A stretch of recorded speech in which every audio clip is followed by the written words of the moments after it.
Welcome to Brier's Music Showcase. I'm Bryer and welcome back to another video. And in this one, I'm continuing my 70s series, and now we're up to 1975, another great year for music. So if you're new to this series, this is just a series where I just name my top 5 favorite albums of the year. And as a caveat, I'm only restricted to what I have in my personal collection, and this is all just my opinion. So of course, in this series, I'm going to be excluding a lot of great albums, but of course that's where you all will come in. Of course, in the comments below, let me know your favorite albums in 1975. And without further ado, let's begin. So for my number 5, this might be a surprise for some people because I haven't had this album for that long. I certainly was pretty surprised when I found out too. But it's a great album, and if you're a Yes fan, this is definitely a must listen. So the album in question is Fish Out of Water by Chris Squire. Of course, Chris Squire is known as the bass player for Yes, and around this time a lot of the members were doing their own solo projects, and Chris decided to do his own. And like I mentioned, I really loved this album when I first heard it. I really loved Chris's vocals. You know, he's always been doing the backing vocals for the band, but he actually is a pretty good singer in his own right. It definitely fit the music he was trying to do. And of course, you know, he's a bass player, so there's tons of bass guitar throughout this album. A lot of great grooves, great melodic playing, and yeah, it's pretty high in the mix, so I'm always a sucker for that type of stuff. But yeah, there's only 5 songs on here, but all of them are fantastic. You have Hold Out Your Hand, then it goes into You're By My Side, which is a pretty beautiful song. Silently Falling, then you have Lucky 7, which is where the kind of that funky, that groovy bass playing he does is great. And then it closes out with Safe, parentheses, Canon Song, which is a great closing track. And this is a deluxe edition, so you have disc 2, you have the stereo remastered, and then you have some bonus tracks and stuff like that. So yeah, so I will say the album cover is kind of creepy though. But besides that, again, fantastic. So let's go ahead and look at the packaging. So you open it up, you have a little shot of a car, and then you can see Chris there in the reflection there. Here's a picture of him there. Then here are the discs, of course. Now, when I take them out, when I take this, especially the middle section, I don't think it's in the last one, but yeah, that's surprisingly even more creepy on the cover. So I have no idea what this is supposed to be. But yeah, let me just double check if that's on the other panel. Okay, no. Yeah, nothing's there. But yeah, it's kind of weird. If you know what the cover's supposed to mean, let me know. So let's go ahead, let's look at the booklet. So here it is. Here's the back. Again, the same as before. So here you have a whole history on the album there. Gives you a lot of information, which is a good thing about these remastered or reissues, is that usually they'll go way more in depth for their booklets. They usually put a lot more work into them. So here's another shot of the car, but again, there's Chris in the reflection. Then you have some credits.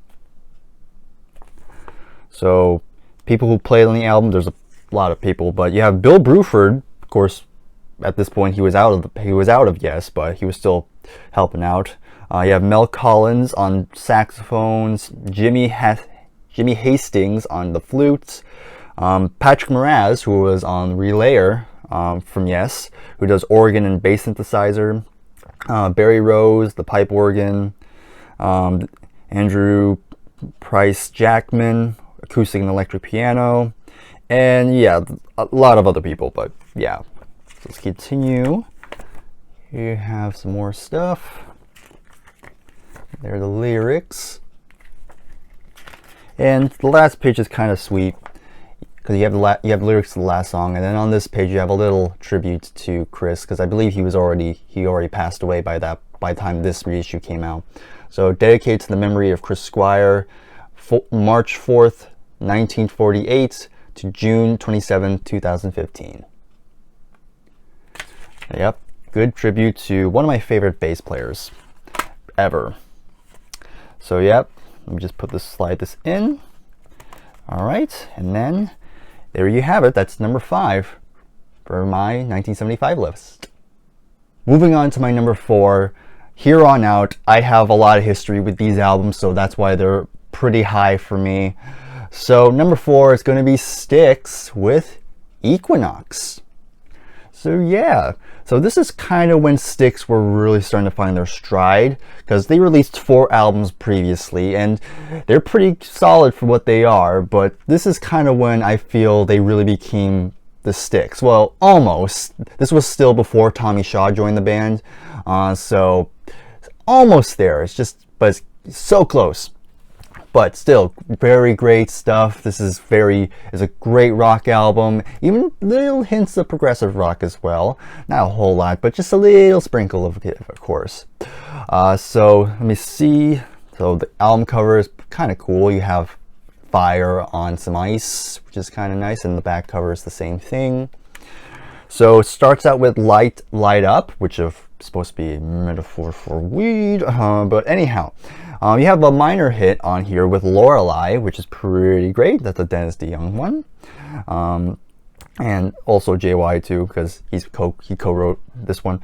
Mother Dear, pretty cool. That's written by, I always forget how to pronounce his the other guitarist's last name, because it's pretty, yeah, I'm not going to attempt it, but I think his name was John something. Just double check. Yeah, John Kuelwinski, something like that. I'm sorry. But besides that, that's a great song. Lonely Child's really nice. JY, of course, has his typical rock song with Midnight Ride, which is pretty rockin'. Born for Adventure, another solid song. You have a little short instrumental with Prelude 12, which is, again, a prelude to the last song, which is by far the best song in my opinion, which is Sweet Madam Blue. Just a great song by Dennis DeYoung. His vocals on it are terrific.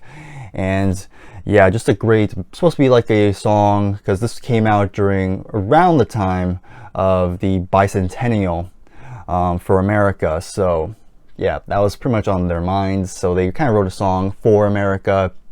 It's almost like a critique, almost. Just how far we've come and how much more we could be doing. But yeah, great closing track. So that's Equinox. So let's look on the inside. There's not a whole lot to say on the inside. The disc is pretty plain. There you have it. And then the booklets is not even that in-depth either. It's more of a pamphlet almost. So again, it's basically just the same on the CD, on the jewel case I should say, and on the inside here they just give you the track listing. Then again, here are the credits here, who played what, who engineered, who produced, that whole stuff. So yeah, not a whole lot to say, but it's in the top 5, so that is number 4 for me. Up next, for number 3, we have a monster album, and I wouldn't be surprised if this album is some people's number 1, and that album is Led Zeppelin with Physical Graffiti. Yep, it's my favorite Led Zeppelin album, so of course I had to have it up here. So yeah, there's so many songs on here. What's so amazing about the album is that so many of the songs were taken from prior sessions, but you don't really notice it. It's all very cohesive. It all sounds great. Of course, that comes down to the great production by Jimmy Page, and it's so many songs. It's a double album, so of course there's a lot of songs. So let me just go ahead. I gotta look at the track listing, and while I'm doing that, I might as well go over the packaging. So this is a remaster, I think, and it really replicates the original vinyl. The original vinyl had something similar, I believe. And then you just take all this out. That's just a whole shell. And let me just take this out. So in between you have all the discs. So I believe this is disc 1. This is disc 2. Then you have disc 3, and then here's the booklet. So first, let's go over the track listing. Here's the window pamphlet. You can switch them around if you want. Yep. So disc 1 has Custard Pie, great opening track. The Rover is really good. In My Time of Dying is such a great song. Houses of the Holy, which was supposed to be on the previous album, was put onto here, and yeah, love that song. Trampled Underfoot, little great piano intro by John Paul Jones. Then you have their classic Cashmere, which goes without saying. Disc 2 has In the Light, which is great.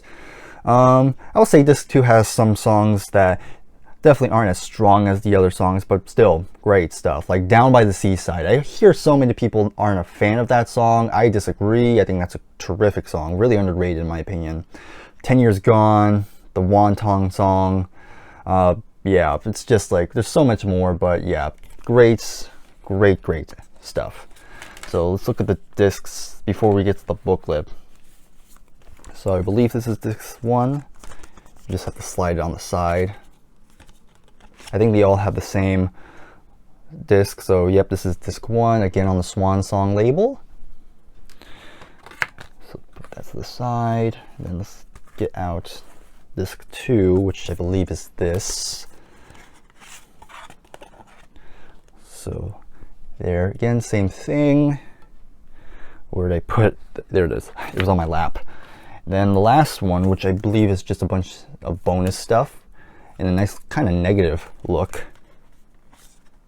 So here's what the disc looks like. So this includes, okay, it has some weird names. Brandy and Coke, Trampled Underfoot. So I'm assuming that's like a demo version. I haven't listened to the third disc, so I don't know. I have Sick Again, early version. In My Time of Dying, rough mix. Houses of the Holy, rough mix. Everybody Makes It Through, In the Light. Boogie with Stew, Sunsets, sound mix. And then the last thing on here is Driving Through Cashmere, which again, I'm assuming is like a demo. But yeah, let me just go ahead. So now let's go into the booklet. This might be the longest segment in this whole video. But here it's the booklet. So you open it up, you have photos of the band there. Next page, some live shots of them. Yeah, a bunch of live shots. Some really cool stuff. And there's Bonham with his bowler hat. So I think this one's supposed to be, yeah, it's supposed to be this way.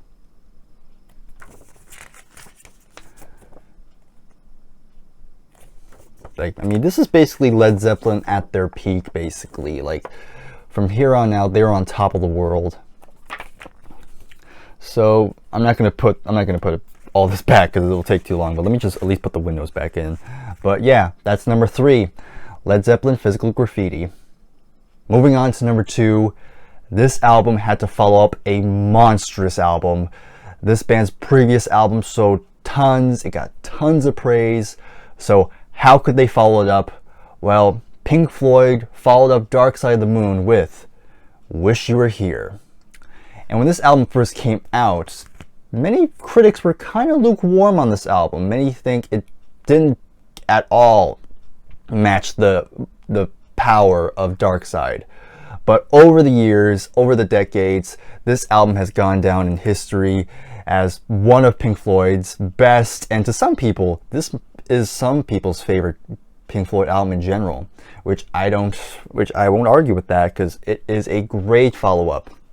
So by this point, the band made tons of money from Dark Side, but by this point, the cracks were starting to show. By this point, Roger Waters was going through some self-reflection, just reflecting on the music industry, and of course, looking back on Syd Barrett. And yeah, decided to make an album kind of dedicated to Syd in a way, and just his critique on the business in general. And the album cover just shows it with the whole 2 guys shaking hands and 1 guy catching fire, just symbolizing that person got the raw deal. So yeah, here's the back, of course. Only 5 songs, so it starts out with Shine On You Crazy Diamond, parts 1 through 5. Just a great opening Wade opening track. Again, Richard Wright's just keyboard playing, just setting the mood, and then all of David Gilmour's guitar solo is just incredible, and even the saxophone is just I love it so much. Then you have Welcome to the Machine, again the first song that kind of showcases the whole industry being cold, just a machine. You're just putting a machine, just pumping out contents, kind of like now. But then you have a Cigar, which was sung by Roy Harper. Great, like kind of the most rocking song on here, which is, yeah, just like really enjoy Roy's vocals on it. Really has that great, very slimy voice. Then you have the title track, which is just a beautiful, very emotionally driven song. Yeah, it's fantastic. It's a classic for a reason. And then you have Shine On You Crazy Diamond, parts 6 through 9, just bookending the whole thing, which is, yeah, it's a great closing track. And they close out with a little rendition of See Emily Play in the last few seconds. Yeah, just a great, not really, it's kind of a concept, it's kind of a loose concept, but still, yeah, just a great album. So let's go ahead. So this was part of my box set, of my Pink Floyd box set that I have. So that's all the artwork on the inside.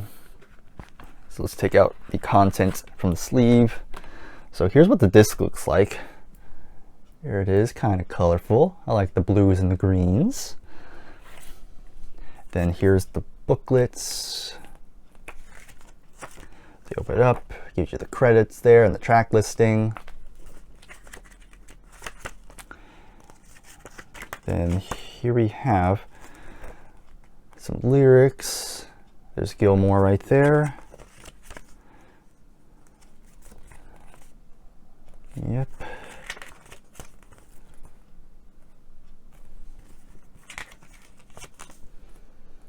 Some nice landscape photos.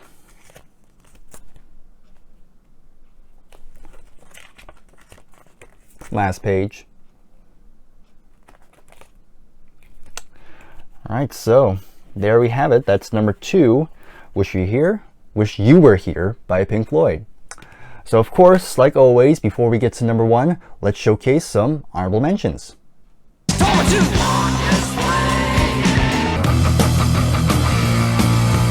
Early one morning the sun was shining, and you say that you love me.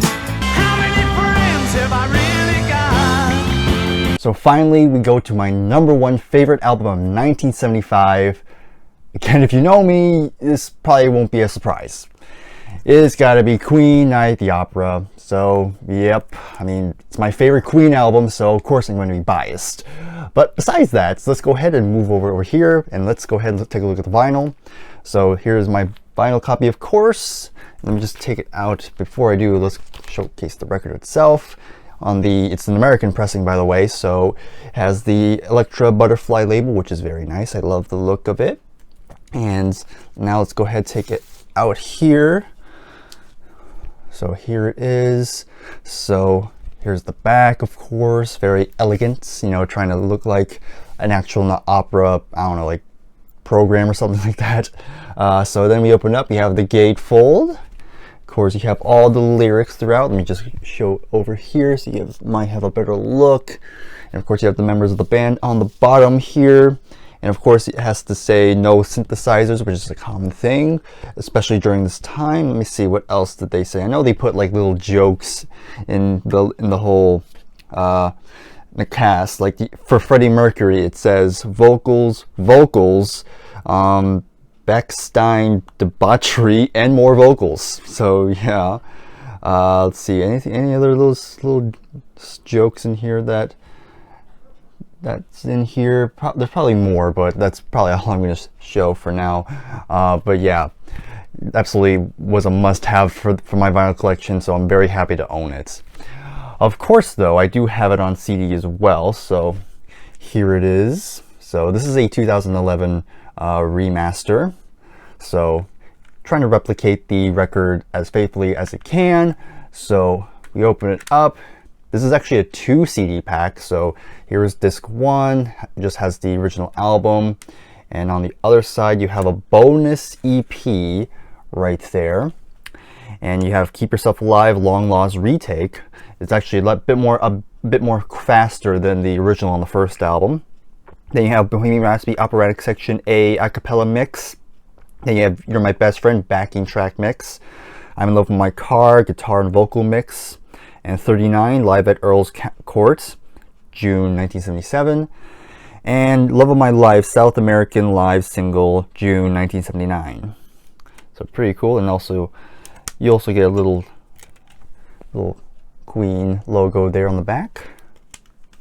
So I can go on and on about this album. I mean, it's a classic for a reason. It starts out with Death on Two Legs, which is just a great opening track, very heavy. And of course, Freddie giving those very snarling vocals. And then you have Lazy on a Sunday Afternoon, which, you know, it's only a minute long. It's very short, but I've always enjoyed how laid back it is. This actually, whenever it is a Sunday afternoon, this is always the song I think of. Then you have I'm in Love with My Car, of course, Roger's big moment on here, of course, the B-side to Bohemian Rhapsody, which is a very funny story. You're My Best Friend, one of John Deacon's most well-known songs he wrote for the band, absolutely great song. 39, Deep Cut by Bryan, which is absolutely incredible. Space folk, how you like to call it. Sweet Lady is probably my least favorite song. It's probably the most generic sounding, but you know, it's still alright. It's got the whole "you call me sweet like I'm some kind of cheese" line, of course. Then you have Seaside Rendezvous, the Prophet song, which is just epic. Love of My Life, a beautiful love song to Mary Austin by Freddie. Good Company, very cool. You know, Brian's just making this whole horn section just by using his guitar, which is absolutely cool. Then you have a little song called Bohemian Rhapsody. I'm pretty sure some people know that one. Maybe a couple people know. But yeah, jokes aside, it goes without saying, Bohemian Rhapsody is just a masterpiece. And then it kind of closes off with a nice little bow with God Save the Queen, of course, their rendition of the British anthem. So yeah, it goes without saying, this is my absolute favorite. So again, I'm a bit biased. But now let's quickly go over the booklet. So here it is. You open it up. Here you have a little behind the scenes shot when they're doing the whole music video, which is kind of cool.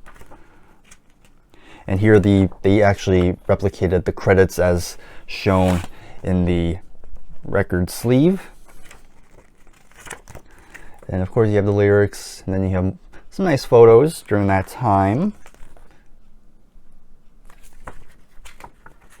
Here you have a pretty nice little live shot. A bit blurry though. Then again, it was pretty dark by the looks of it, so that's probably not surprising. And almost there. Here we go, and you get more photos of the band. And here you have some shots in the studio.